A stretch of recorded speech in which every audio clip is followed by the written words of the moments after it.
When he arrived at the other side in the region of the Gadarenes, 2 demon-possessed men coming from the tombs met him. They were so violent that no one could pass that way. What do you want with us, Son of God? They shouted. Have you come here to torture us before the appointed time?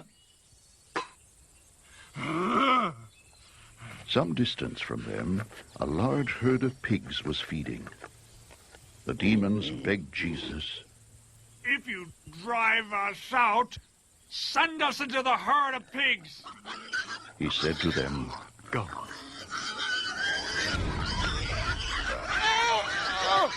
So they came out and went into the pigs, and the whole herd rushed down the steep bank into the lake and died in the water.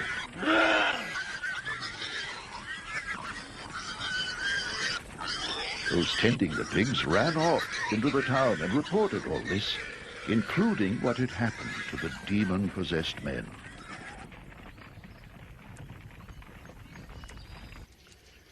Then the whole town went out to meet Jesus, and when they saw him, they pleaded with him to leave their region.